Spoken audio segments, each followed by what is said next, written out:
warahmatullahi wabarakatuh. Perkenalkan, nama saya Azalia Rizky Ramadhani, NPM 2021 10073. Di sini saya akan memaparkan materi mengenai manajemen pengkreditan. Yang pertama adalah pengertian kredit. Kredit sendiri berasal dari bahasa Italia, yakni credere, yang artinya kepercayaan.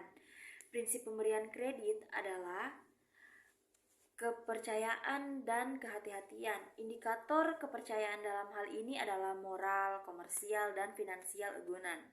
Menurut Undang-Undang Perbankan Nomor 7 Tahun 1992 menjelaskan bahwa penyediaan uang atau tagihan yang dapat dipersamakan dengan itu berdasarkan persetujuan atau kesepakatan pinjam-meminjam antara bank dengan pihak lain yang mewajibkan pihak peminjam untuk melunasi utangnya setelah jangka waktu tertentu dengan jumlah bunga imbalan atau pembagian hasil keuntungan.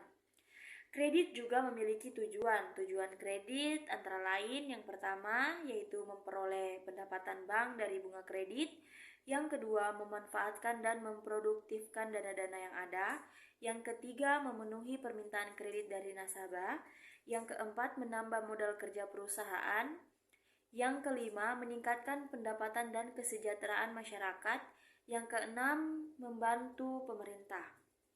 Kemudian kredit juga memiliki fungsi.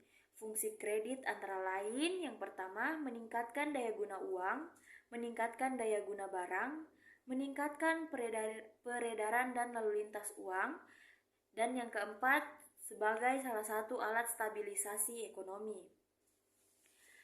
Adapun jenis-jenis kredit. Yang pertama, kredit menurut sifat penggunaannya. Ada kredit konsumtif dan kredit produktif. Yang kedua, jenis kredit menurut keperluannya, yakni kredit produksi, kredit perdagangan, dan kredit investasi. Yang ketiga, jenis kredit menurut jangka waktunya, yaitu jangka pendek, jangka menengah, dan jangka panjang. Yang keempat, jenis kredit menurut cara pemakaiannya, yakni kredit rekening koran bebas, kredit rekening koran terbatas, kredit rekening koran avlopen.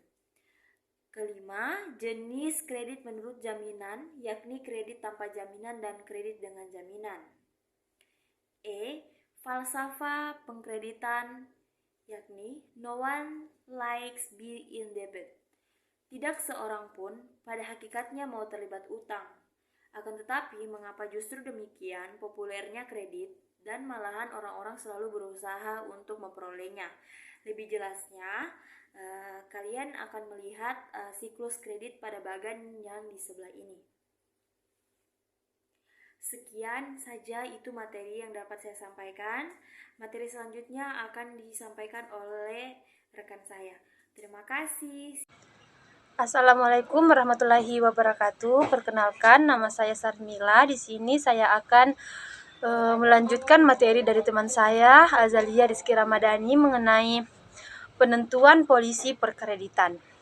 Faktor-faktor yang perlu diperhatikan adalah yang pertama, keadaan bank saat ini, yang kedua, pengalaman bank dalam beberapa tahun, yang ketiga, keadaan perekonomian, yang keempat, kemampuan dan pengalaman organisasi perkreditan bank, dan yang terakhir adalah hubungan yang dijalani dengan bank-bank lain.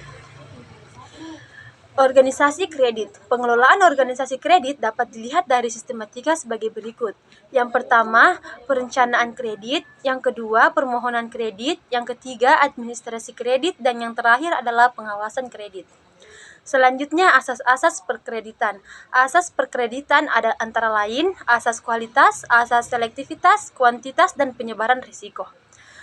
Selanjutnya, penyusunan rencana kredit. Beberapa aspek yang perlu dipertimbangkan dalam menyusun rencana kredit.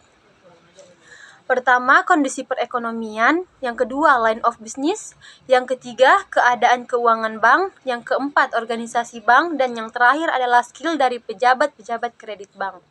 Analisis atas permohonan kredit bisa dilihat dari beberapa materi berikut. Yang pertama adalah formula 4P. Formula 4P antara lain personality atau kepribadian peminjam, purpose atau keperluan apa atas kredit, Yang ketiga, prospek, harapan masa depan usaha. Dan yang terakhir adalah payment, pembayaran kembali atas pinjaman. Yang kedua adalah formula 5C. Formula 5C antara lain karakter, capacity, capital, collateral, dan condition. Materi yang terakhir adalah analisis atas permohonan kredit. Analisis informasi kredit antara lain, yang pertama, laporan atau informasi dari permohonan kredit, yaitu interview dengan pemohon kredit, inspeksi ke tempat usaha nasabah, dan yang terakhir adalah penilaian neraca dan laba rugi perusahaan. Yang kedua, laporan informasi dari rektor bank, dan yang ketiga adalah laporan informasi dari sumber-sumber bank. Itulah tadi materi yang saya sempat sampaikan. Saya ucapkan terima kasih. Assalamualaikum. Pelaksanaan pemberian kredit. Hal-hal yang tertera dalam akad atau perjanjian kredit sebagai berikut. 1. Maksimum kredit. 2. Jangka waktu. 3. Keperluan kredit. 4. Bunga atau provisi. 5. Biaya materia. 6. Bentuk kredit. 7. Jaminan kredit. 8. Asuransi. 9. Ketentuan tambahan. Cara penarikan pelaporan kondisi keuangan. Administrasi kredit. 1. Kartu induk debitur, yaitu nama dan alamat perusahaan, susunan pengurus, bidang usaha, maksimum kredit, jangka waktu kredit, bunga, nomor dan tanggal akad, nomor tanggal pengajuan kredit, riwayat perjalanan kredit. 2. Laporan pemberian kredit. 3.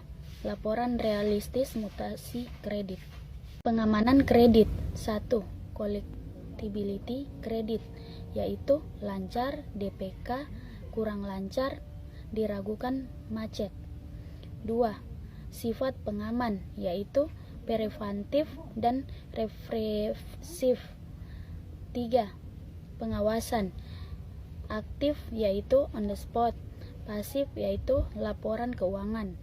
4. Pembinaan. 5. Kemacetan kredit. 6. Langkah-langkah penyelesaian kredit macet. Batas maksimum pemberian kredit (BMPK).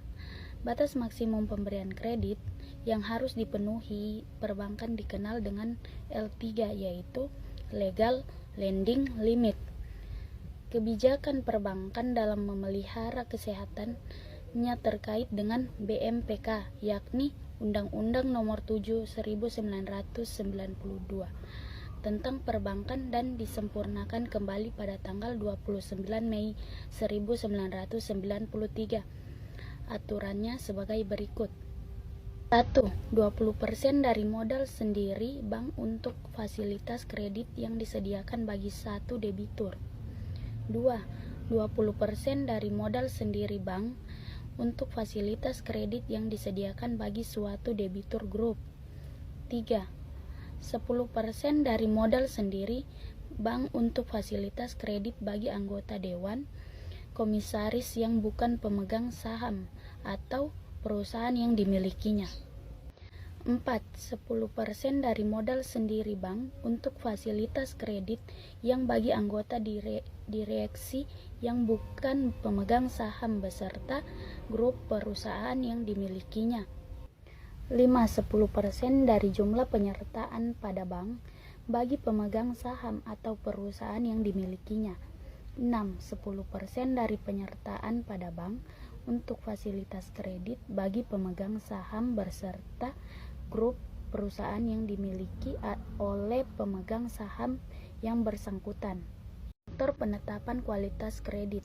1. Prospek usaha, yaitu potensi pertumbuhan usaha, kondisi pasar dan posisi debitur dalam persaingan, kualitas manajemen, dan permasalahan tenaga kerja, dukungan dari grup atau afiliasi, upaya debitur dalam pemeliharaan lingkungan hidup.